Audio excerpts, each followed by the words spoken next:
The fruit of the Spirit we're going to discuss today is faithfulness. And faithfulness is putting loyalty into a consistent practice regardless of the circumstances that we face. When we think about faithfulness, it really breaks down into loyalty, trustworthiness, commitment, reliability, and integrity. And I want to discuss faithfulness in regards to three different areas. So, faithfulness to God, faithfulness to a spouse in a marriage, and then faithfulness to others.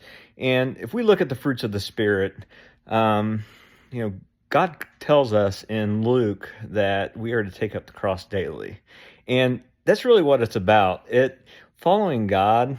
It's you can kind of parallel it to a sport or preparing for a marathon. You're just not going to go out and run a marathon.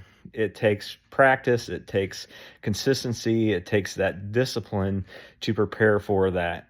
And that's really what God's asking us to do. I mean, He tells us it's a daily thing, right? And we are to do it daily and practice daily. So when we think about faithfulness with God, what does that mean? What are we to do? How do we show loyalty? How do we show that consistency? And it's really getting into His Word, obeying Him, following His will, and then going to church, being there, being present, fellowship and worship with other believers. And, I'll testify a little bit, now I am a single divorced dad, and every other weekend I don't have my kids. And it would be easy for me to just say, I'll just stay at home. I won't go. I'm all by myself. I think COVID and all that kind of made us lazy. And, I don't second guess it. I just get up and I do it. And I take one step at a time until I'm there, sitting in the pew. Then it's really easy. So I encourage you to be faithful to God. Second area is going to talk about marriage and spouse. And one of the things to think about for faithfulness there is, what are your priorities? And in a Christian marriage, your priority number one should be God, followed by your spouse, then your kids, then yourself. And when we look at that, what the consistent message of the Bible for a follower of Christ is to be selfless.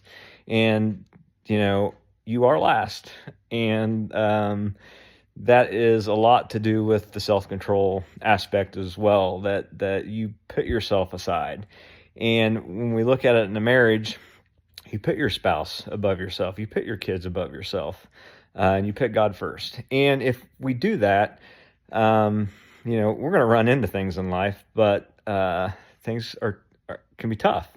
And we turn to God and each other and work together through those things. And you look at social media today, you can't help but see the things that happen in the Coldplay concert. And it's just heartbreaking that two married people didn't have that self-control and went into an affair, and Satan's the one that's winning in that.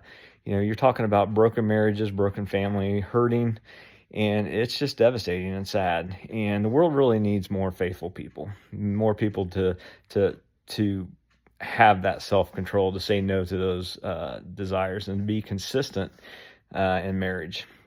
Third area is with friends, family, and it is being that dependable person, being there, being present. Sometimes it's just listening to the individual, caring and showing compassion and love for them, and being a faithful friend and a faithful person in life. So I hope you get something out of this today. I hope we can all be more faithful people and keep up a good fight. Have a great day.